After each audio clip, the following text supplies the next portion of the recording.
ಅತ್ಯಂತ ದುರ್ಬಲ ಗೃಹ ಸಚಿವ ಇದ್ರೆ ಅದು ಅಮಿತ್ ಶಾ. ಸ್ವತಂತ್ರ ಭಾರತದಲ್ಲೇ ಅತ್ಯಂತ ದುರ್ಬಲ ಗೃಹ ಸಚಿವರು ಅವರು ಅಂತ ಬೆಂಗಳೂರಿನಲ್ಲಿ ಸಚಿವ ಪ್ರಿಯಾಂಕ್ ಖರ್ಗೆ ವಾಗ್ದಾಳಿ ನಡೆಸಿದ್ದಾರೆ. ಅತ್ಯಂತ ದುರ್ಬಲ ಗೃಹ ಸಚಿವ ಅಂತ ಇದ್ರೆ ಅದು ಅಮಿತ್ ಶಾ ಅವರೇ ಅಂತೇಳಿ ಪ್ರಿಯಾಂಕ್ ಖರ್ಗೆ ಅವರು ವಾಗ್ದಾಳಿ ನಡೆಸಿರೋದು. ಪುಲ್ವಾಮಾ, ಮಣಿಪುರ ಆಯಿತು, ಈ ರೀತಿ ಸಾಕಷ್ಟು ಆಗಿದೆ. ಯಾರು ಇದಕ್ಕೆಲ್ಲ ಹೊಣೆಗಾರಿಕೆ?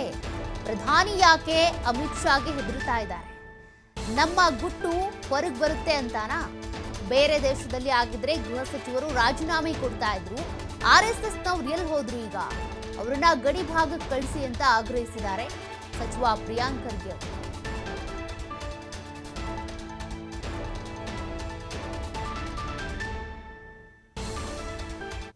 ಸ್ವತಂತ್ರ ಭಾರತದಲ್ಲಿ ಅತ್ಯಂತ ಅಸಮರ್ಥ ಗೃಹ ಸಚಿವರು ಯಾರನ್ನ ಇದ್ರೆ ಅದು ಅಮಿತ್ ಶಾ ಅವರು. ಇನ್ನು ಎಷ್ಟು ಜನ ಪ್ರಾಣ ಕಳ್ಕೋಬೇಕ್ರಿ? ಡೆಲ್ಲಿ ಆಯಿತು, ಮಣಿಪುರ ಆಯಿತು, ಪುಲ್ವಾಮಾ ಆಯಿತು, ಪಹಲ್ಗಾಮ್ ಆಯಿತು, ಉತ್ತರ ಸಿಕ್ಕಿದ್ಯಾ? 10 ವರ್ಷ ಆಗ್ತಾ ಬರ್ತಾ ಇದೆ.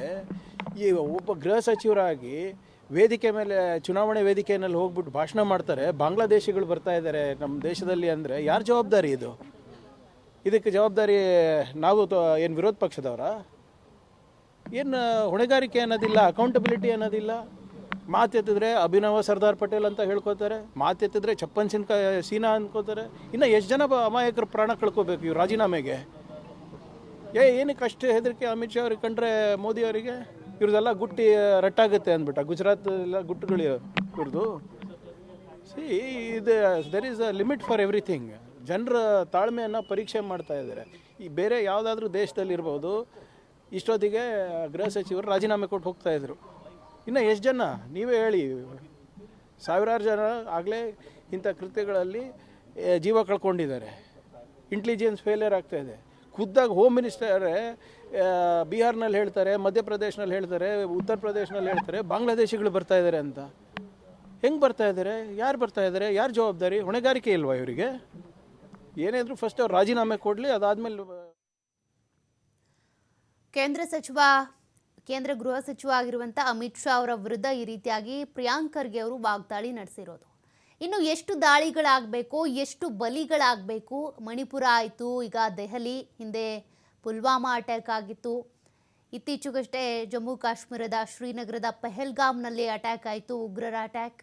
ಇದೆಲ್ಲದಕ್ಕೂ ಕೂಡ ಹೊಣೆ ಹೊತ್ತುಕೊಳ್ಳೋರು ಯಾರು?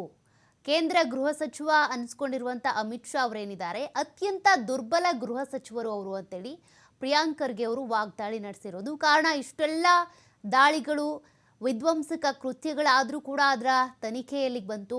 ಯಾಕೆ ಪದೇ ಪದೇ ದಾಳಿಗಳಾಗ್ತಾ ಇದ್ದಾವೆ? ಯಾಕೆ ಪ್ರಧಾನಿ ಮೋದಿಯವರು ಗೃಹ ಸಚಿವರಿಗೆ ಹೆದರುತ್ತಿದ್ದಾರೆ ಅಂತ ಕೂಡ ಅವರು ಪ್ರಶ್ನೆ ಮಾಡಿದ್ದಾರೆ.